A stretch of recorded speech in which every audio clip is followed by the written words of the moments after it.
Thank you. Donald, congratulations. Thank you. And looking forward to having like we said, smooth transition. Do everything we can to make sure you're accommodated, what you need. And we're going to get a chance to talk about some of that today. So Good. welcome. Thank you Back. very much. And thank you very much. And politics is tough, and it's in many cases not a very nice world, but it is a nice world today, and I appreciate it very much. And a transition that's so smooth, it'll be as smooth as it can get, and I very much appreciate that, Jim. You're welcome. We begin today with that historic moment at the White House this morning. President Biden making good on his promise of a peaceful transfer of power, welcoming President-elect Trump. Jessica Moore joins us now with the latest on that and how the Trump cabinet is shaping up. Well, Cindy, lots happening today. Today's meeting is happening 4 years after then-President Trump declined to extend the same invitation to incoming President Biden. Trump saying this morning politics is tough, but the transition will be smooth. Congratulations. Thank you. Cameras captured the moment President Biden welcomed President-elect Trump back to the Oval Office as the two men shared a rare moment of unity. Looking forward to having like we said, smooth transition.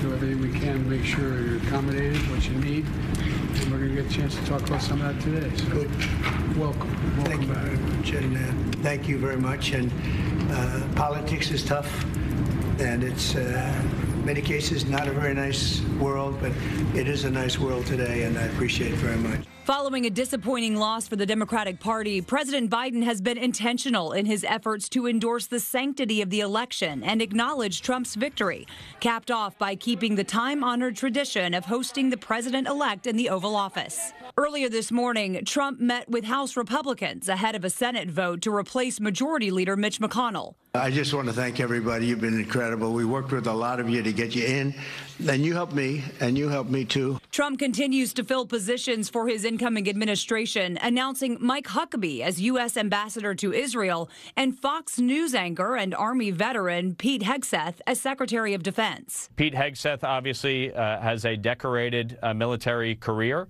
And I think he will be a strong choice. He does not seem to have much of a detailed background in DOD policy. The lack of experience is concerning. The new Republican Senate will have to confirm all Trump cabinet-level picks in the coming weeks. It is worth noting Melania Trump declined an invitation from First Lady Jill Biden for the traditional tea that usually happens while the president and president-elect are meeting. Melania Trump's camp said she has a scheduling conflict related to her new memoir and would not accompany her husband to the White House. How unusual is it for, upcoming First Lady to decline? Very unusual, to put it mildly. It's unconventional, I would say, excuse me, not unexpected, though. Melania Trump has been really clear she doesn't even know how much of a full-time First Lady she plans to be during the second term. So I wouldn't say people were shocked, but it was sort of breaking with that decorum and tradition. Yes, that scene was cordial. The brief pleasantries were pleasant, I guess, polite, but I do think it is worth underscoring, the reason that this scene and this image is so striking is because these two men have no relationship to speak of. This is not President George W. Bush welcoming the Obamas to the White House. This is not Bill Clinton welcoming W. Bush to the White House. You look back on those images and the footage, and there is some real warmth there. There is no actual warmth, despite the fire, between those two men.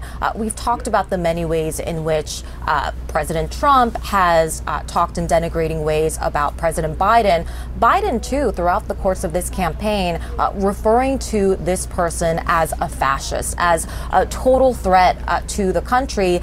And now, on top of that, he is having to say the words, welcome back, to a man who single-handedly actually could completely alter, and probably already has altered, his political legacy. The fact that he believed that he needed to seek a second term and then was forced out of the race, and then the vice president that he endorsed didn't end up winning. I mean, that is going to be sort of the lead sentence probably of anything that is ever written about President Biden. And here they are now just sitting a couple of feet away from each other, and he is having to say the words, welcome back.